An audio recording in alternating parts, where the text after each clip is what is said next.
తెలుగుదేశం పార్టీలో జరిగినటువంటి కొన్ని జరిగిన పరిణామాలు ఈ మధ్య కాలం జరిగిన పరిణామాలు ఆలేరు నియోజకవర్గంలో మా నాయకులందరికీ ప్రజలందరూ కూడా వివరించాల్సిన బాధ్యత నా మీద. అందుకే ఈనాడు ముఖ్య నాయకుల సమావేశం మట్టుకే ఈ ఏర్పాటు చేయడం రాలేదు. ముఖ్యంగా చంద్రబాబు నాయుడు గారు తీరని మోసం చేశారు. చంద్రబాబు నాయుడు గారు నమ్మి అధికారం వచ్చినా రాకపోయినా ఎన్టీ రామారావు గారితో ఏ విధంగానైతే ఆయనకు మాట ఇచ్చి చివరి వరకు ఆయనతో ఉన్నానో ఆ జెండా పట్టుకునే చివరి వరకు నేను చనిపోయేంత వరకు కూడా ఉండాలనేది నా కోరిక. నా కోరిక తీరకుండానే నన్ను గొంతు కోసినటువంటి దుర్మార్గుడు చంద్రబాబు నాయుడు గారి సందర్భంగా తెలియజేస్తా ఉన్నా. ఎన్నో ఆశలు పెట్టాడు, ఎన్నో వాగ్దానాలు చేశాడు. ఏ ఒక్కటి నెరవేర్చకపోగా కనీసం తెలంగాణ ప్రాంతంలో తెలుగుదేశం పార్టీని బతకకుండా చేసినటువంటి వ్యక్తి కూడా చంద్రబాబు నాయుడు గారు. తెలంగాణ ప్రాంతంలో ఎన్టీ రామారావు గారి అభిమానం, తెలుగుదేశం పార్టీని నమ్ముకున్నటువంటి కార్యకర్తలందరినీ, నాయకులందరినీ నట్టేట ముంచినటువంటి ఘనత కూడా చంద్రబాబు నాయుడు గారు అని ఈ సందర్భంగా నేను తెలియజేస్తా ఉన్నా. ఇది చాలా బాధాకరం. నాలాంటి సీనియర్ లీడర్ పార్టీ పెట్టినప్పుడు 82లో నేను పార్టీలో ఉన్నా. చంద్రబాబు నాయుడు గారు లేరు. చంద్రబాబు నాయుడు గారు కాంగ్రెస్ పార్టీలో ఉన్నారు. చంద్రబాబు నాయుడు గారు తెలుగుదేశం పార్టీ మీద పోటీ చేసిండు ఆ కాలంలో, కానీ డిపాజిట్ కూడా రాలేదు. అటువంటి వ్యక్తి పార్టీలో చేరి పార్టీ ఏ సిద్ధాంతం కోసమైతే పుట్టిందో, ఎన్టీ రామారావు గారు ఏ సిద్ధాంతం కోసమైతే ఈ పార్టీని, తెలుగుదేశం పార్టీని ఏర్పాటు చేసిండో దానికి భిన్నంగా, ముఖ్యంగా ఆయన అల్లుడి హోదాలో పార్టీలో చేరి ఆయన గొంతు నిలిపి ఆయన చంపి ఆ జెండా లాక్కున్న విషయాన్ని సందర్భంగా నేను గుర్తు చేస్తా ఉన్నాను.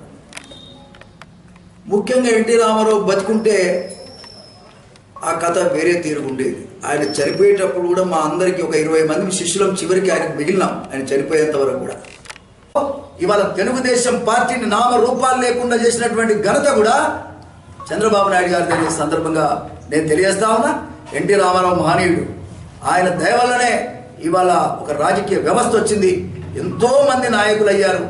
పేదవాడికి ఇక్కడ అన్నం పెట్టి, ఇల్లు కట్టించి, బాటలు వేసి, బస్సులు వేసి, మాండలిక విధానం తీసుకొచ్చి, కరెంట్ ఇచ్చి, ప్రతి వ్యక్తిని కూడా గౌరవించిన నాయకుడు ఎన్టీ రామారావు గారిని ఈ సందర్భంగా నేను తెలియజేస్తా ఉన్నా. పటేల్ పట్వారి విధానం రద్దు చేసి, మాండలిక విధానాన్ని తీసుకొచ్చి, అధికార వికేంద్రీకరణ చేసి ప్రజల్ని ఆదుకున్నటువంటి గనుడు ఎన్టీ రామారావు గారు. కానీ వీటికి భిన్నంగా, ఎన్టీ రామారావు ఆశయానికి భిన్నంగా ఇవాళ పార్టీ విధానం నడుస్తూ ఉందంటే అది తెలుగుదేశం పార్టీ కానే కాదని కూడా ఈ సందర్భంగా నేను తెలియజేస్తా ఉన్నా. అదొకటే కాదు, ఆ జెండా ఖచ్చితంగా రాబోయే కాలంలో ఇతని నాయకత్వంలో అది ఓడిపోతున్నది. కాబట్టి మళ్ళీ దానికి జీవం రావాలంటే నందమూరి వంశానికి ఆ జెండాను అప్పచెప్పాలని కూడా ఈ సందర్భంగా నేను తెలియజేస్తాను. ఆ జెండా నీది కాదు, నువ్వు దొంగిలించిన జెండా. కాబట్టి ఆ జెండా ఇప్పటికైనా నువ్వు రియలైజ్ అయ్యి, ప్రజలు నిన్ను తిరస్కరిస్తున్నారు కాబట్టి ఈ సమయంలో ఆ జెండా మళ్ళీ దానికి ప్రాణం రావాలంటే నందమూరి వంశం వాళ్ళకి అప్పచెప్పాల్సినటువంటి అవసరం ఉంది. వాళ్ళ కుటుంబాన్ని మొత్తం నాశనం చేశాడు. ఆయన ఇంటి చుట్టూ, వాళ్ళ ఇంటి చుట్టూ ఈడెదిగాల్సింది పోయి ఆయన ఇంటి చుట్టే ఇవాళ నందమూరి వాళ్ళని మొత్తం వాళ్ళ కొడుకుల బిడ్డలందరినీ కూడా తిప్పుకునేటువంటి దుర్మార్గమైనటువంటి పద్ధతి ఇవాళ కొనసాగుతా ఉంది. దీన్ని కూడా నేను ఎన్టీ రామారావు అభిమానిగా, ఎన్టీ రామారావు శిష్యుడిగా ఇవాళ నేను తీవ్రంగా నేను ఖండిస్తా ఉన్నాను. సందర్భంగా కొంతమంది ఏంటంటే పార్టీ కానే కాదు, కేవలం ఏంటంటే మేము కూడుకోవడానికి ఒక బ్యానర్ ఐటమే తప్ప, ప్రాంగణం పేరే తప్ప మరొకటి కాదనేది కూడా ఈ సందర్భంగా నేను తెలియజేస్తా ఉన్నాం. తప్పకుండా మాకు కలిసి వచ్చే పార్టీతో కలిసిపోతాం. మాకు కలిసి వచ్చే పార్టీతో కలిసిపోతాం తప్పకుండా. ఆ నిర్ణయం కూడా తప్పకుండా కొద్ది రోజుల్లో జరుగుతుందని నేను అనుకుంటా ఉన్నా. ఈ లోపల మా క్యాడర్ మొత్తాన్ని కూడా కలుసుకోవాలి, వాళ్ళకు కూడా కొన్ని విషయాలు చెప్పాలనే దాని కిందనే ఈ చిన్న కార్యక్రమాన్ని మేము ఏర్పాటు చేసుకున్నాం తప్ప మరొకటి కాదు. ఎవరు కూడా అపార్థం చేసుకోవాల్సినటువంటి అవసరం లేదు. నాకు కూడా 63 సంవత్సరాలు నిండి ఒక్కసారి ఆలయం నుంచి పోటీ చేయాలని ప్రజలు కోరుతున్నారు. ఇది ప్రజల కోరిక. ఆ కోరిక ప్రకారంగా మరి వీలైతే ప్రజల యొక్క ఆశీర్వాదం ఉంటే తప్పకుండా పోటీ చేద్దామనేటువంటిది నాకున్నటువంటి అభిప్రాయం అని కూడా ఈ సందర్భంగా నేను తెలియజేస్తూ, ఆలేరు ప్రజల దీవెనలు ఉన్నంత కాలం, నేను బతికినంత కాలం ముఖ్యంగా నేను సాధించాల్సింది గోదావరి జలాలు. గోదావరి జలాలు మరి ముఖ్యంగా ప్రభుత్వం తెలంగాణ మొత్తం 1 కోటి ఎకరాలకు ఇస్తామని చెప్తా ఉంది.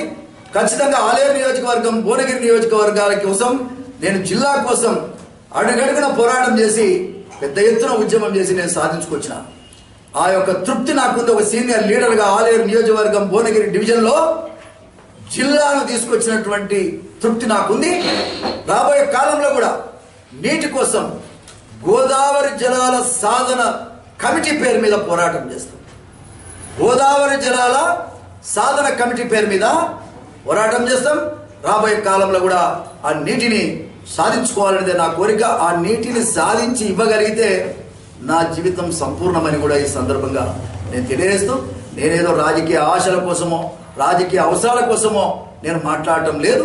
ప్రజల అవసరాలు తీర్చడానికి ఒక నాయకుడిగా నేను పనిచేయాలనేదే నా ఉద్దేశం. సరే, భవిష్యత్తు భగవంతుడు ఏ విధంగా ఆశీర్వదిస్తాడో, ఏ విధంగా నన్ను ముందుకు పంపుతాడో కాలమే నిర్ణయం చేస్తుందనే విషయాన్ని కూడా ఈ సందర్భంగా నేను తెలియజేస్తూ, మొట్టమొదట నేను వెంకటేశ్వర స్వామి, నా నరసింహస్వామి ఎప్పుడు నా పక్కన ఉన్నాడు. ఆయన ఆశీర్వాదం నాకుంది కాబట్టి నేను ఇలా 6 సార్లు గెలవగలిగాను, బతకగలుగుతున్నాను. అదే రకంగా వెంకటేశ్వర స్వామి, ఆయనను కూడా నేను ఒకటే మొక్కుతున్నా. మీరు టీవీలలో చూశారు, చంద్రబాబును ఓడించి ఎన్టీ రామారావు ఆత్మశాంతి కలగాలంటే చంద్రబాబు నాయుడు గారు ఓడిపోవాలని మాత్రమే నేను వెంకటేశ్వర స్వామిని వేడుకుంటున్నాను. నేను ముఖ్యంగా నా కాదు కాబట్టి నా కోరిక ఏంటంటే, ఒక దళిత బిడ్డగా ఎన్టీ రామారావు గారి చివరి శిష్యుడిగా ఒక దళితుడే నీతి. నేను ఇండిపెండెంట్ కేసు కూడా ఆయన దగ్గరికి పోయినా. నేను ఇక్కడ ఇండిపెండెంట్ కేసు కూడా ఆయన దగ్గరనే ఉన్న తప్ప నేను కాంగ్రెస్ పార్టీలో ఆనాడు నేను ప్రభుత్వం ఉన్నానే పోలేదు. నా జీవితంలో ముఖ్యంగా ఆయన నమ్ముకొని ఉన్న నేను నీతిమాలిన్యం కాదు, అవసరాల కోసం మాట్లాడేటోని కాదు. పేద కులాల గౌరవాన్ని పెంచి పోషించడానికి నా జీవితం తప్ప మరొకటి కాదు. దాన్ని గౌరవించుకోవాల్సినటువంటి అవసరం ఉంది. కాబట్టి నేను ఇలా కోరుకునేది ఏంటంటే, వెంకటేశ్వర స్వామి మెట్లు 7 కొండలు మెట్లెక్కి ఆయన ప్రార్థించబోతా ఉన్నా.